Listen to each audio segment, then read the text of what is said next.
ChatGPT just got a feature that people have wanted for a long time, and OpenAI barely even announced it.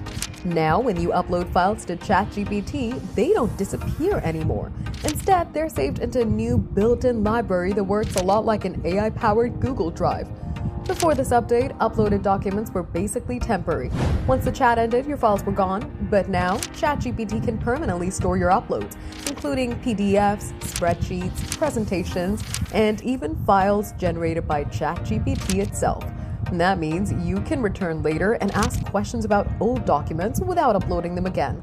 This turns ChatGPT into something bigger than a chatbot.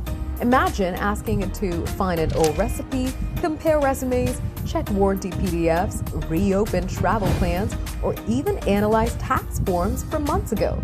Instead of digging through messy folders on your laptop, your files become searchable through AI conversation.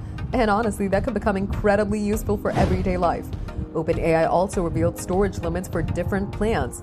Free users get 500 megabytes, Go users get 4 gigabytes, Plus and business users get 20 gigabytes, and Pro users get up to 100 gigabytes of storage. You can manage everything from a new storage section inside ChatGPT settings on both mobile and web. This might sound like a small update, but it's actually a huge shift.